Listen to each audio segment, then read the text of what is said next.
Morning, afternoon or evening, wherever you are. I'm Paul Clark and welcome to my studio. Now, okay, I got it wrong. Last week I said that was going to be the last snow scene we do of the season. Well, I had literally thousands of comments. How many? All right, a few comments saying, please can we have more winter scenes? So we've got this lovely little winter landscape inspired by one of my favourite artists of all time. So come and join me and we'll paint this step by step together.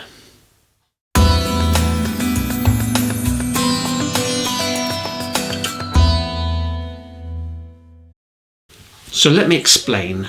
There's a painting by Rowland Hilder that still hangs in our family home and has been there as long as I can remember. And I can always remember as a child staring at it, loving all the detail. And I've been a fan of his work ever since. So his book, Painting Landscapes in Watercolour by Rowland Hilder, has been a huge influence on me. Just look at the stunning composition and the use of values. And his draftsmanship is clearly first class. I also love the subtlety and the sort of fairly muted colours he gets. Just look at that wonderful sky with big, broad, confident brushstrokes, lovely. And look at the glistening of the water here, all done with the dry brush technique. And his mono sketches too, fantastic. And it's all about those tonal values. Great marine paintings too, just simple and effective. And here the dry brush technique again. How can you not be inspired?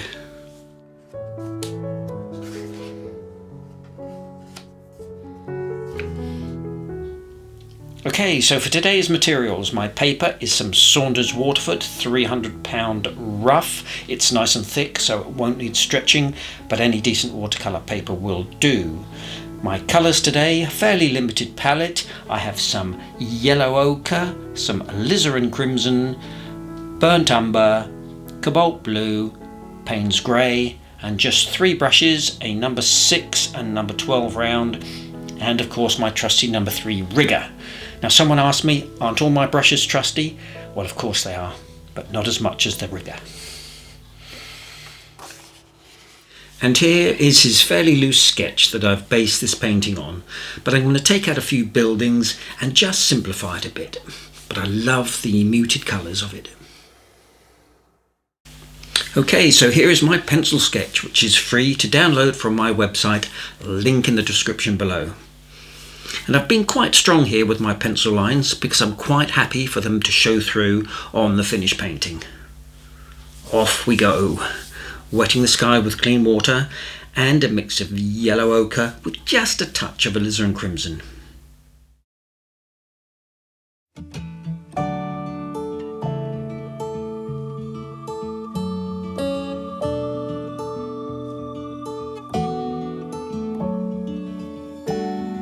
Now this, I've just added a touch more alizarin crimson to slightly make the colour more pinkish.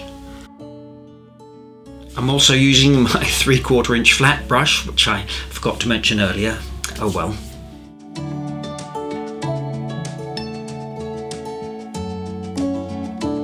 So for these distant hills, this is a mix of cobalt blue and Payne's grey with just a tiny amount of alizarin crimson. Nice and wet to get those good flat washes. So with these quick brush strokes, you can pick up the texture of the paper with this lovely dry brush effect.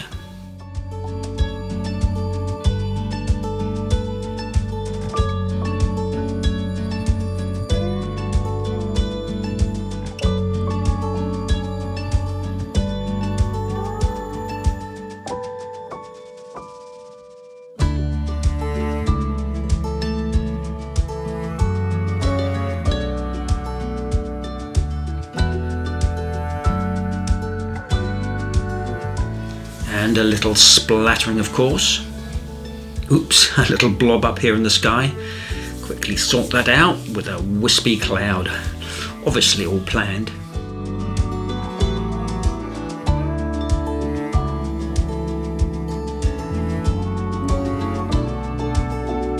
Now for the oast houses. And I'm starting with some watery burnt umber on the first one here on the right. Then mixing in some Payne's grey for the darker one that's in the shadow behind. Now, for those of you who may not have seen these buildings before, they were originally built for drying hops for beer making, although most have now been converted into houses. Now, you'll see these all over Britain, but they're mainly to be found in the southeast, especially in Sussex and Kent. And this one is definitely your typical Kentish one. Now, for these further details here, I'm simply painting in very loosely various mixes of burnt umber and Payne's grey, keeping with my big number 12 brush and trying not to labour too long on each stroke. Just don't fiddle. Try and be as confident as you can and use your whole arm and wrist. It will always look more natural if you can do it with one stroke.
Now for this old wall, whoosh, one quick stroke with the brush on its side, and it gives that effect of the snow being blown on it.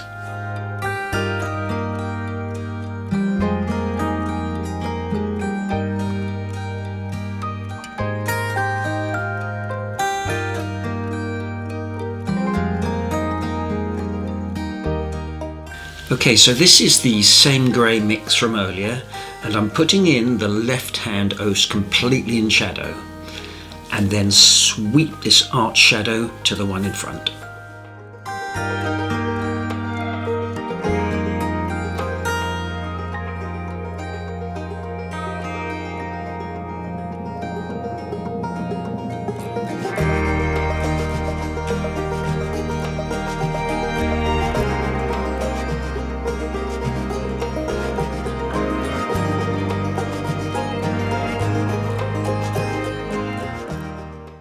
Next for this hedgerow here in front, and I'm part wetting it first. Then coming in again with various mixes of Payne's grey and burnt umber, keeping the selection of colours very simple. Wooden end of my brush here to drag out a few sticks and brambles. And again I'm trying to get that lovely loose feel that Rowland Hilder has in some of his work.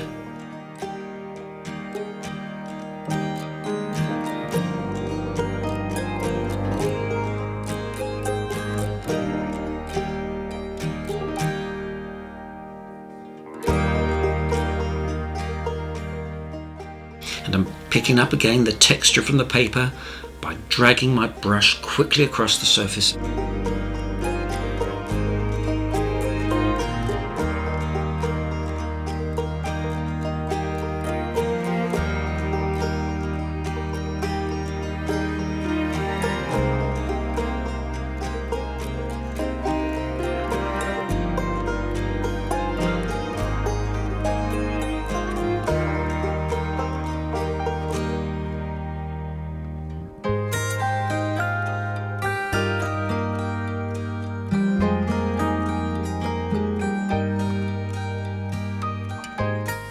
Dropping in here a few blobs of very wet yellow ochre.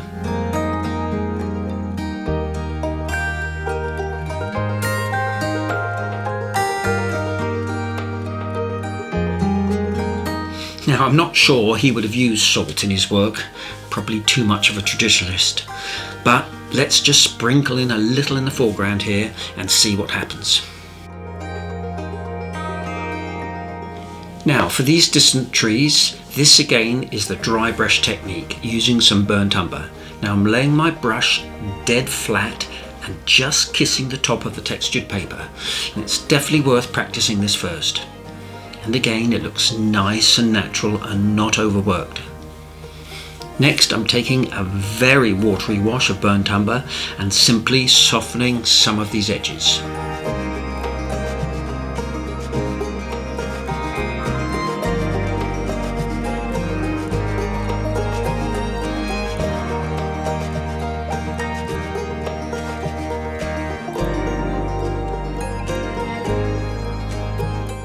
And the same down here.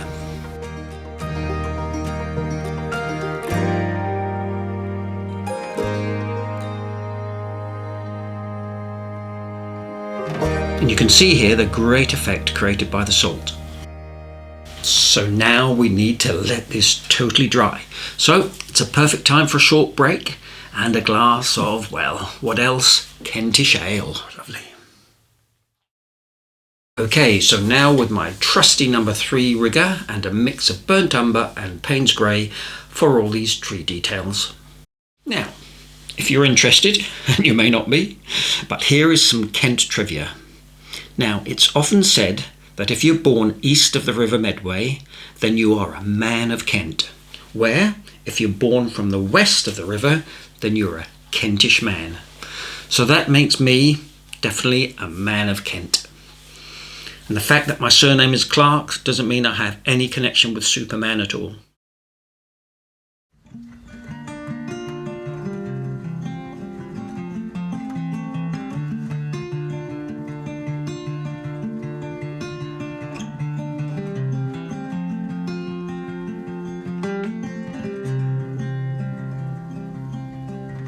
Help me out, my long lost friend. Tell me all that could have been.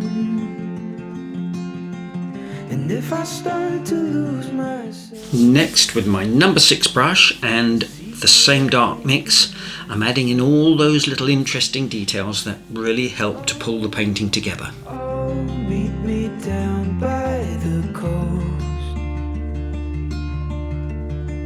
I'll be waiting there for you. Till the ocean tides rise and swallow the sky.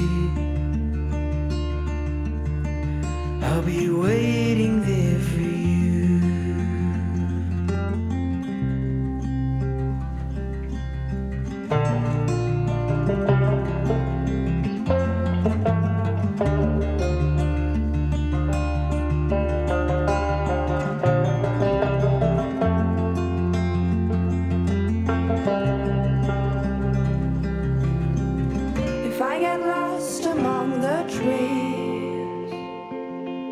Could they keep me company when the morning light grows dim? Come the night, I'll find you then. Oh, oh, meet me down by the coast. I'll be waiting there for you. Till the ocean tides rise and swallow the sky. I'll be waiting there for you.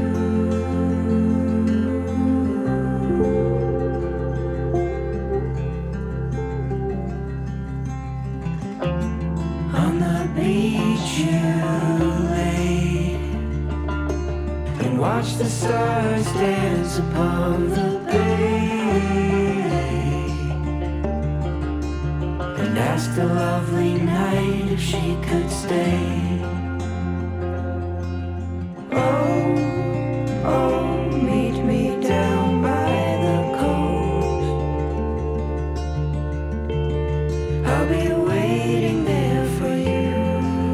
Next, I'm using my famous manky brush, which is just an old, really cheap brush I've given a really bad haircut. Reminds me a bit of me in the 70s. So what I'm doing here is just using some watery burnt umber and dabbing in some texture. Until the ocean tides rise and swallow the sky, I'll be waiting there for you. Next, with some white gouache, but you can use any white opaque medium, I'm painting in, quite thick and creamy, some highlights. Just here and there, don't overdo it.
And now with a slightly more watery mix, say about a 50-50 ratio, a few little splats of snow.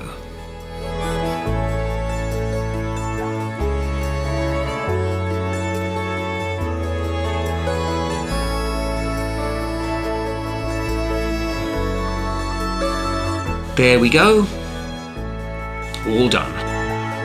My little tribute to Rowland Hilder.